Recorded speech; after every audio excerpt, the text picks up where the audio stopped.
I never thought a single day could erase everything I believed about my life. My name is Ethan. I'm 37. And for 12 years I thought I had a marriage that was steady, predictable, and real.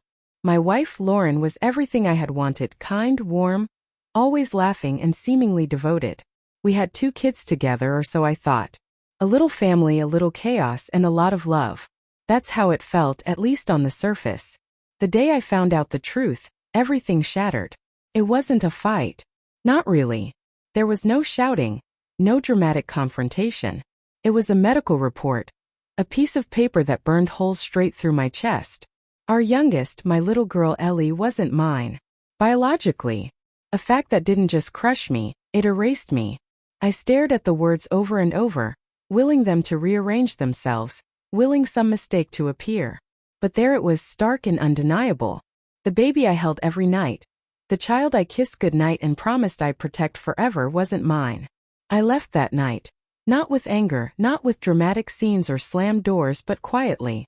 I packed a small bag, left a note on the kitchen counter, short, almost polite, and vanished. I knew there was no reasoning with a lie this deep. No repairing a trust that had been buried before I even knew.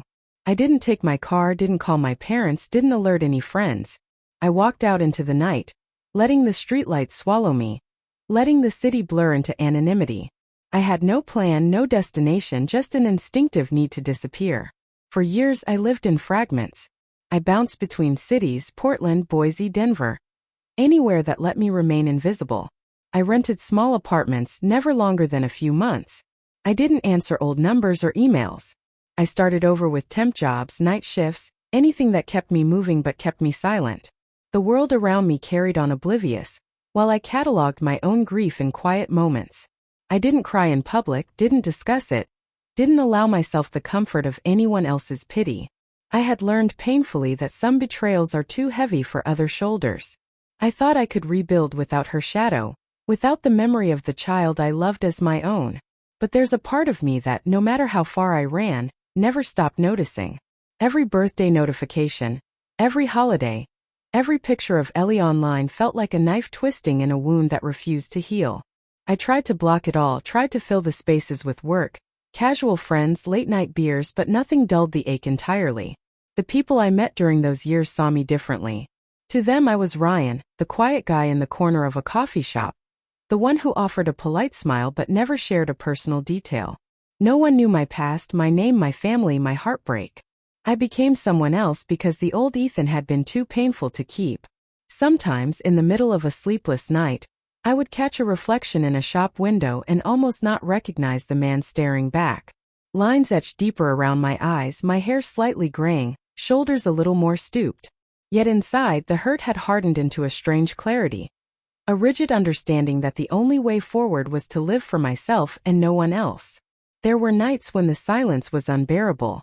Nights when I would wander the empty streets of some city I barely knew, feeling the weight of betrayal pressing down on me. How could someone I loved so deeply, who promised everything, choose deceit? Choose to create a life where I was both present and absent at the same time? I asked myself that over and over. And each time I arrived at the same answer: it wasn't about me anymore. It had never been. Then, unexpectedly, everything changed. After nearly 6 years of self-imposed exile, I received a message I never thought I would. A simple, unassuming email addressed to Ethan, not Ryan. She had found me, Lauren. After all these years, she had tracked me down. I stared at my screen for what felt like hours. My fingers hovered over the keyboard, but I didn't respond immediately. A storm of emotions rose up. Anger, fear, confusion, nostalgia. I had built a life to escape her shadow, and now she had reached across time and distance, trying to drag me back into it. I didn't know what she wanted, or if she even knew herself. Was it regret? Guilt? An attempt at reconciliation? Or was it curiosity, selfish and human, wanting to know if the life she'd fractured had somehow survived? I stared at her words, and for the first time in years, I felt the pulse of the past collide with the life I had carved out for myself. The years of silence, the years of absence, they all became sharp, undeniable, and heavy with possibility. I didn't reply immediately. I needed time to think, to breathe, to decide if I even wanted to open that door. For years I had constructed a life of quiet, deliberate solitude. And now with a single message, Lauren threatened to dismantle everything. I poured myself a drink, stared out the rain-streaked window of my small flat in Denver, and tried to remember who I was before all of this, who Ethan was before betrayal rewrote his life. Eventually, curiosity outweighed caution. I typed a simple response. Why now? Short. Neutral. Safe. I didn't want to reveal too much. Didn't want to invite the ghosts of the past to follow me back. Her reply was immediate, almost urgent. I need to see you. I can't explain everything over email. Please. Just one meeting. I paused. The years of anger, hurt, and betrayal clashed violently with a strange flicker of something I hadn't felt in a long time. Longing, not for her, not exactly, but for the life I had loved and lost. The family I thought I had, the normalcy that had been ripped away in a single revelation. Against my better judgment, I agreed.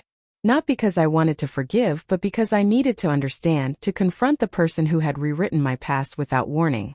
We chose a neutral place, a small cafe in Portland, halfway between our respective cities. I arrived early, nerves and memories tangling together like a storm in my chest. When she walked in, I barely recognized her. Lauren had changed too. The brightness in her eyes, the easy smile, it had dulled over the years. Life hadn't been gentle to either of us. She sat down, fidgeting with her coffee cup. Ethan, she began, voice hesitant.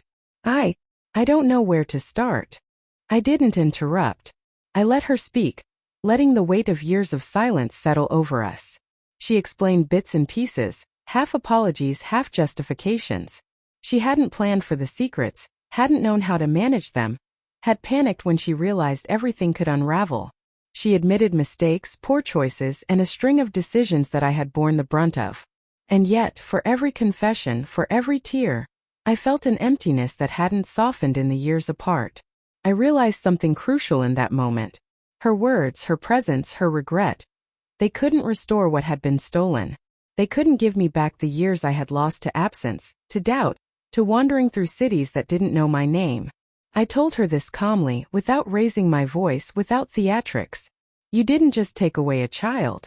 You took a part of me I can't reclaim. I don't know if I'll ever forgive that. She nodded, understanding in her own way, though grief lingered on her face. And that was when the strangest thing happened, a shift. Not forgiveness, not reconciliation, but a recognition of mutual loss.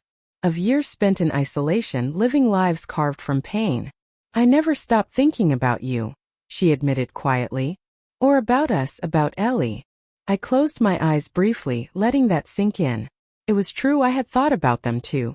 Not with longing for a past life, but with a quiet ache that never entirely healed.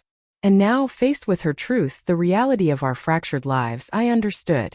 Some bonds don't disappear, even when betrayal tries to sever them.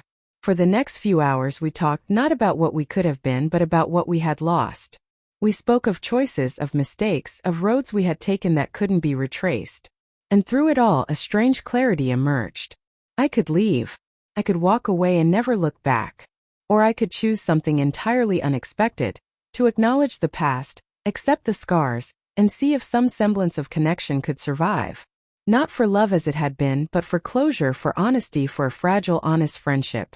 When I finally stood to leave, the cafe had emptied around us. She reached out, not for an apology, not for reconciliation, but for understanding. A single handshake, firm and unpretentious. Take care of yourself, Ethan, she said. I nodded, a quiet smile forming. Not for her. Not for the child I thought was mine. But for myself. The years of wandering, of pain, of absence, they had brought me here, to a place where I could finally breathe. I had vanished for years, lost to the shadow of betrayal. But I had returned whole in my own way. And as I stepped into the evening light, the city buzzing quietly around me, I realized something profound. Sometimes vanishing is not an escape but a reclaiming. A chance to rebuild yourself.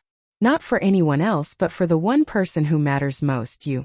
I didn't know if I would see Lauren again, or if Ellie would ever understand the choices we had all made. But for the first time in years I felt peace.